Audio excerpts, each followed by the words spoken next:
Make a complete orthographic drawing of a geometrical solid cut by a plane. Find the true shape of the section and construct the development of the surface of the solid. So question number 3 हेरौँ. At first एउटा horizontal line draw गरौँ. So यसपछि 56 diameter भनेपछि 28 radius भएको circle draw गरौँ. होरिजोन्टल line भन्दा केही CM तल.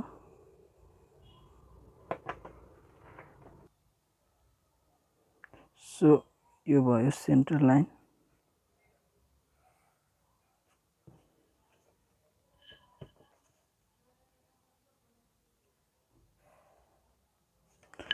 Now अब यसलाई 12 इक्वल पार्टमा डिभाइड गरौँ.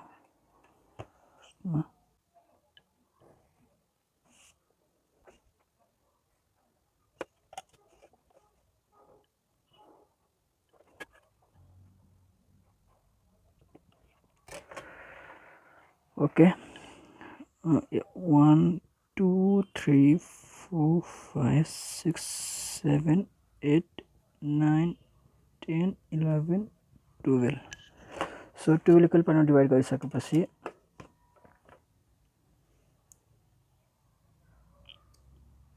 सबै पोइन्टलाई लाइनसम्म प्रोजेक्ट गरौँ.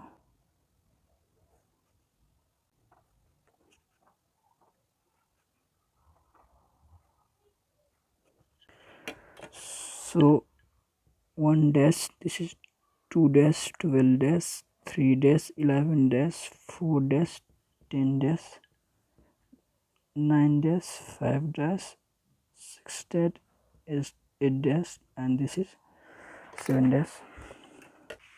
Now center बाट 32 mm पर 45 डिग्री को लाइन ड्रा गरौँ.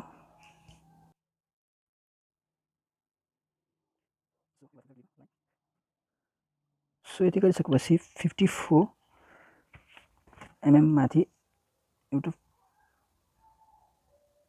पोइन्ट मार्क गरौँ. सो यो भयो 54 mm माथि. यसलाई O भन्दियौ. नाउ सबै line 1 dash and 2 dash, 3 dash, 5 dash, 8 dash and 7 dash लाई जोइन गर्दियौ. अब यो 1 dash र यो 45 डिग्रीमा तानेको लाइनको लाइन इन्क्लाइन भएको पोइन्टलाई 1 को लाइनसम्म ड्रा गरौँ. त्यसले सबै इन्क्लाइन भएको लाइनले तल ड्रा गरौँ.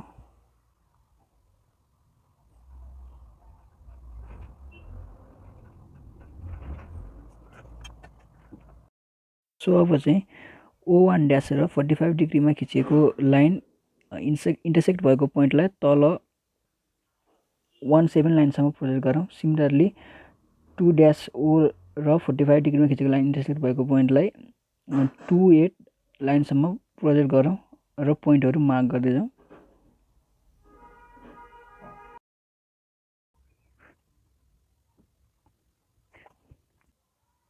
मार्क गर्यौँ र यसलाई सिम्पली जोड्दियौँ फ्री ह्यान्डले.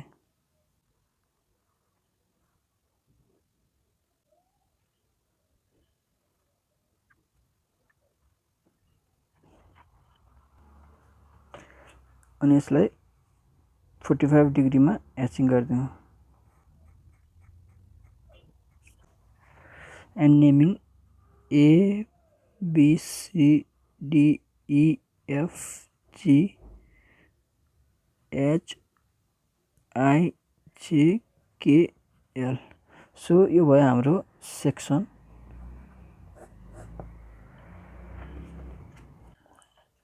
फर ट्रु सेपलाई के गरौँ भने सिम्पली इन्टरसेक्ट भएको लाइनबाट परपेन्डिकुलर ड्रा गरौँ. सिम्पली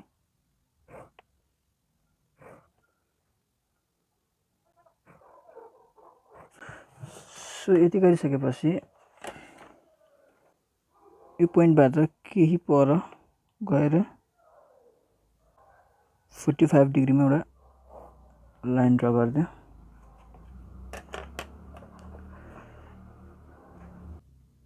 नाउ यो भयो पोइन्ट ए, यहाँबाट यसमा गएको छ। सो अब के गरौँ भने यहाँबाट यति डिस्टेन्स नापौँ एन्ड यसमा दुवैतिर काट्दिउँ। सिमिलरली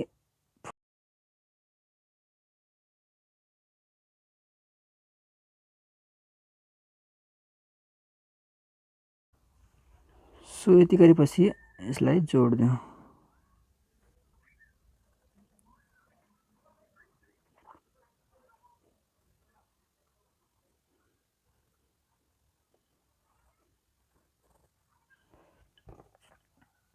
सो यसलाई पनि 45 डिग्री ह्याचिङ गरिदिउँ।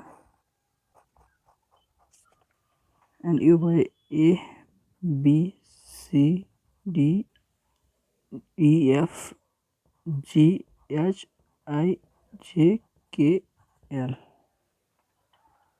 सो यो भयो ट्रू सेप।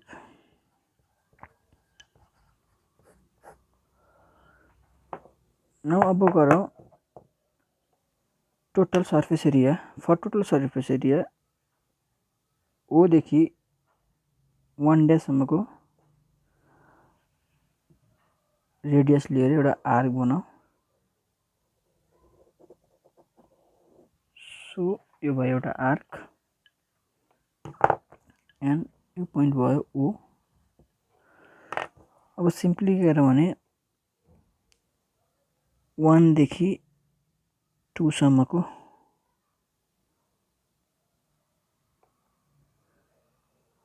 आर्कले यसलाई कट गरौँ। 1 2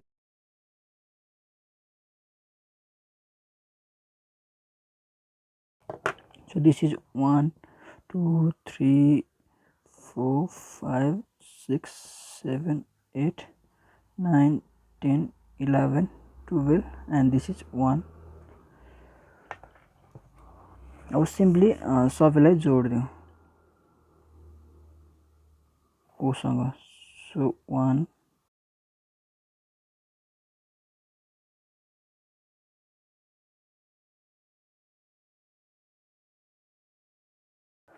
सो यति गरिसकेपछि अब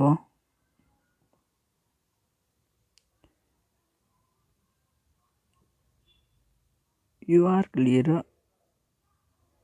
यो जुन ए को पोइन्ट छ दिस पोइन्ट सम्मको आर्क ल्याउँ र सो योबाट यसमा कट गरिदिउँ। सिमिलरली यता पनि एन्ड देन फेरि 1 देखि बी र एल सम्मको पोइन्टको आर्क लिउँ एन्ड फेरि यता र यता कट गरिदिउँ। Similarly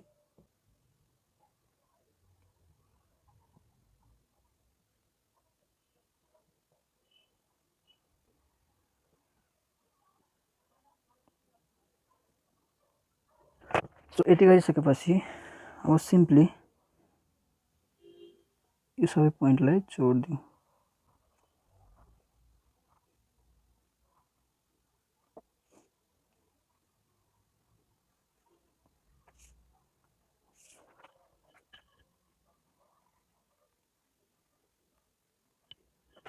So this is A B C D E F G H I J K L A. Now अब यो सबैलाई डार्क गरिदिउँ।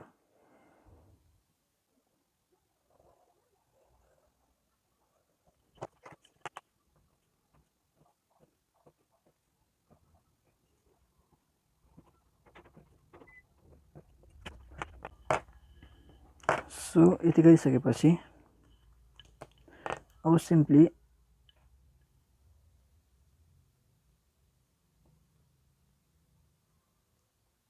यो डिस्टेन्स नापेर यहाँ कट गरौँ एन्ड यो डिस्टेन्स नापेर यहाँ कट गरौँ सिमिलरली यो डिस्टेन्स नापेर यहाँ कट गरौँ एन्ड यो डिस्टेन्स नापेर यहाँ कट गरौँ अल्सो यो डिस्टेन्स नापेर यहाँ कट गरौँ एन्ड यो डिस्टेन्स नापेर यहाँ कट गरौँ सो यति गरेपछि यहाँ सिम्पली हरेक पोइन्टमा परपेन्डिकुलर लाइन ड्रा गरौँ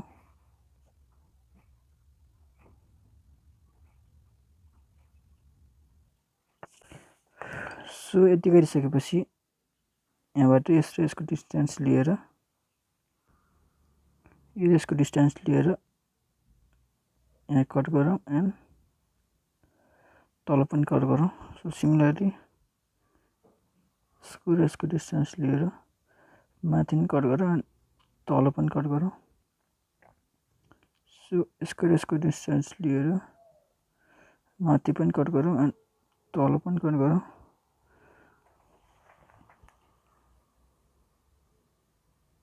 सिमिलरली यसको डिस्टेन्स लिएर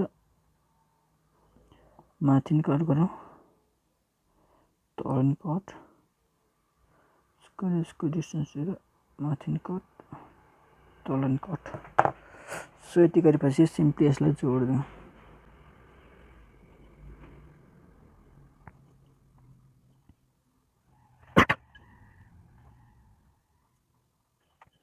सो यसलाई पनि 45 डिग्री ह्याचिङ गरिदिउँ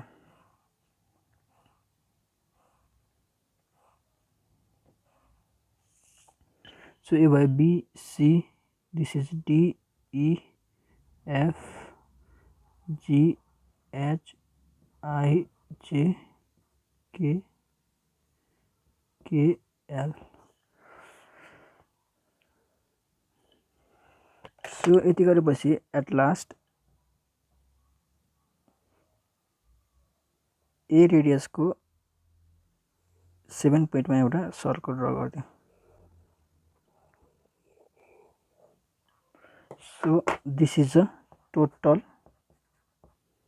surface area so this is the required figure diagram